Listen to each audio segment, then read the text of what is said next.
21 miles. That is the width of the Strait of Hormuz. 21 miles of salt water between the Persian Gulf and the rest of the world. And every day, roughly 20% of the oil that keeps the global economy running passes through that gap. Not around it, through it. There is no alternative route. 21 miles. A gap so strategically vital that the United States Navy has positioned itself to control it absolutely. And Iran, specifically the IRGC Navy, the Islamic Revolutionary Guard Corps, just drove their speedboats directly into that space and started cutting across American bowwakes. Here's what you need to understand about that decision. This wasn't recklessness, this was deliberate. The IRGC doesn't make random moves in the Persian Gulf. Every patrol, every intercept, every radio transmission has a purpose. Even when the purpose is to look dangerous without actually pulling a trigger. The mistake wasn't that they showed up, the mistake was who they showed up to. The Navy sitting in the Persian Gulf right now is not a peacekeeping force. It is not there to maintain stability, monitor shipping lanes, or demonstrate presence. It is there because the United States is already engaged in active military operations against Iran. There is a catastrophic difference between provoking a Navy that's watching and provoking a Navy that's already at war. The IRGC just learned which one they were dealing with. The IRGC Navy has one move. 1. They have been running it for 30 years. Here's how it works. You don't challenge an American warship with a warship. You can't win that fight and Iran knows it. Instead, you send swarms of small, fast, unpredictable vessels. Bogomar speedboats, Siraj patrol craft, Chinese-built catamarans loaded with anti-ship missiles, and you overwhelm the target's decision-making capacity through sheer chaos. 15 boats. 5 different approach vectors, 3 of them peeling off as decoys, 2 more accelerating directly at the hull. You're not trying to sink the destroyer. You're trying to force its captain into an impossible choice in under 60 seconds. Because here's the actual genius of it. And it is genuinely clever. The IRGC doesn't need to sink anything to win this engagement. They just need the Americans to shoot first. A US warship opening fire on Iranian vessels in international waters is not a military victory. It's an international incident, congressional hearings, allied pressure, headlines Iran can weaponize for months. For decades, this calculation worked. US commanders would issue the radio warnings, fire the warning flares, take evasive maneuvers. The IRGC boats would scatter at the last possible second. Tehran would release the footage to state media, and the whole cycle would reset 6 months later. The doctrine rests on one assumption. America values avoiding the political cost of dead Iranian sailors more than Iran values the provocation.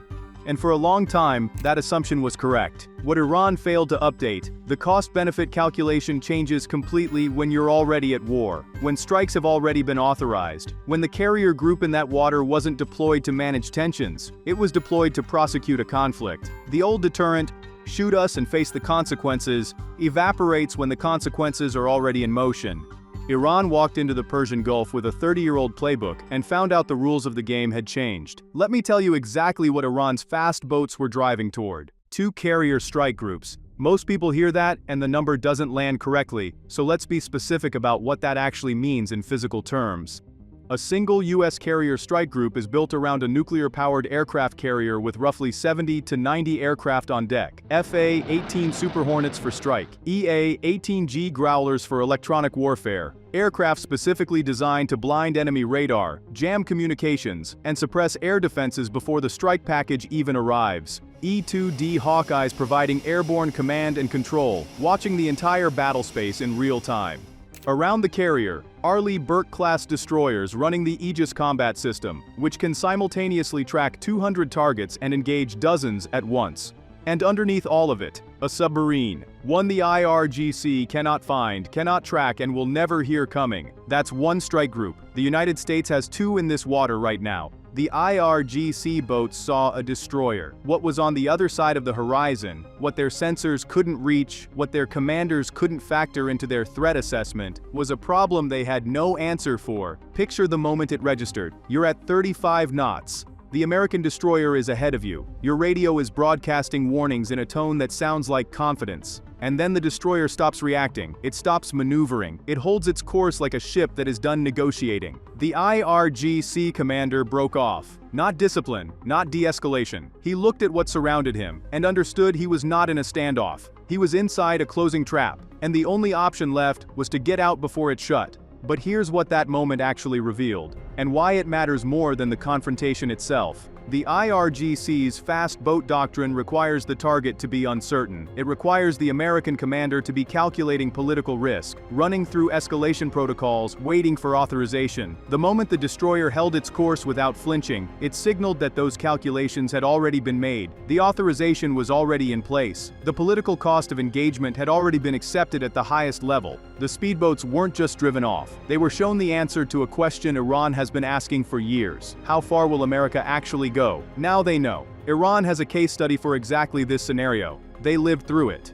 April 14, 1988, USS Samuel B. Roberts, an Oliver Hazard Perry-class frigate operating in the Persian Gulf during the Iran-Iraq War. 4:30 in the morning, the Roberts hits an Iranian mine. The explosion tears a 15-foot hole in the hull, bends the keel, nearly breaks the ship in half. 10 sailors wounded. By physics alone, the Roberts should have gone straight to the bottom of the Persian Gulf. The crew saved it. 7 hours of damage control. They flooded compartments to stabilize the list. They welded patches over the breach. They kept the ship afloat through the kind of seamanship you don't forget. The Navy towed it home. 4 days later, the United States launched Operation Praying Mantis. What followed is one of the largest U.S. naval surface engagements since World War II, and it lasted 8 hours. U.S. Navy ships and aircraft destroyed 2 Iranian oil platforms that were being used as military command posts. They sank the Iranian frigate Sahand after she opened fire on American aircraft. 1 targeting sequence, 1 ship gone.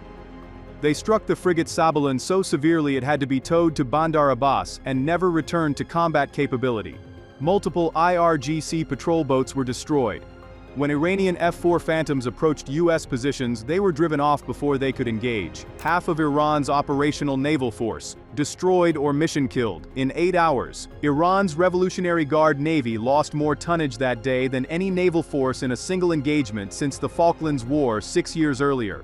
And that was 1988. Those were Harpoon missiles, A-6 intruders, ships without GPS precision targeting, without network-enabled battle management, without the weapon systems the United States is carrying in the Gulf right now. Iran has had 36 years to learn from Praying Mantis. 36 years to understand what happens when they misread American resolve in that body of water. The IRGC Navy was essentially rebuilt from scratch after 1988. Every ship they operate today, every doctrine they follow, is shaped by what the US Navy did to them in those 8 hours. And yet here we are. Same boats, same strait, same calculation, same mistake. So where does that leave Iran? They have 3 options. Not one of them is good. Option 1. Full escalation. Commit to closing the strait. Fire actual weapons at US assets. Force the confrontation Iran has been edging toward for 40 years. This is the option that ends with the US executing a response that makes Praying Mantis look like a warning shot, because the weapons have changed, the targeting has changed, and the authorization to use them is already in place. Iran's air defense network has been probed and mapped by US electronic warfare aircraft for weeks. The Growlers know more about the gaps in Iran's radar coverage than Iran's own commanders do. Option 2. Full retreat. Pull the boats back, issue a public statement calling it a strategic repositioning, accept the domestic humiliation. This option keeps Iran's navy intact but costs them credibility across every proxy network and regional ally watching to see how this plays out. Option 3. Keep running the harassment below the threshold. Small boats, radio warnings, close approaches that don't quite cross the line. Hope the political situation shifts before the US decides the threshold is wherever the US decides it is. All 3 of those options have a ceiling, and Iran knows what's above the ceiling. There's a 4th factor that doesn't get discussed enough: logistics. The IRGC fast boat fleet is built for harassment. Short sorties, shallow water operations. Hit, provoke, withdraw. They are not built for sustained combat against a force with submarine presence, carrier-based air power, and an electronic warfare capability that can effectively blind their command and control infrastructure before a single weapon is fired. Iran's air defense batteries, the S-300 systems, the Bavar 373 they've been developing domestically, were designed to counter conventional airstrikes on fixed positions. They were not designed to handle coordinated suppression operations run by aircraft that are already mapping every gap in their radar coverage. The US isn't walking into an even fight. It's walking into a fight it has already studied from every angle. 21 miles, 2 carrier strike groups, submarines they can't find, and an electronic warfare capacity that Iran cannot fully measure or counter. The IRGC boats broke off this time. The question Tehran is answering right now, in rooms we don't have cameras in, through communications we probably do, is whether they send them back out. Because the Navy that watched them break off? It's still there. It's not leaving. And based on what happened in April 1988, the last time Iran misread that Navy, Tehran already knows exactly what comes next if they push past the line. Next video, the specific weapons the US has forward deployed that Iran cannot counter, and the one escalation scenario their commanders are genuinely afraid of. Subscribe, you'll want to be here.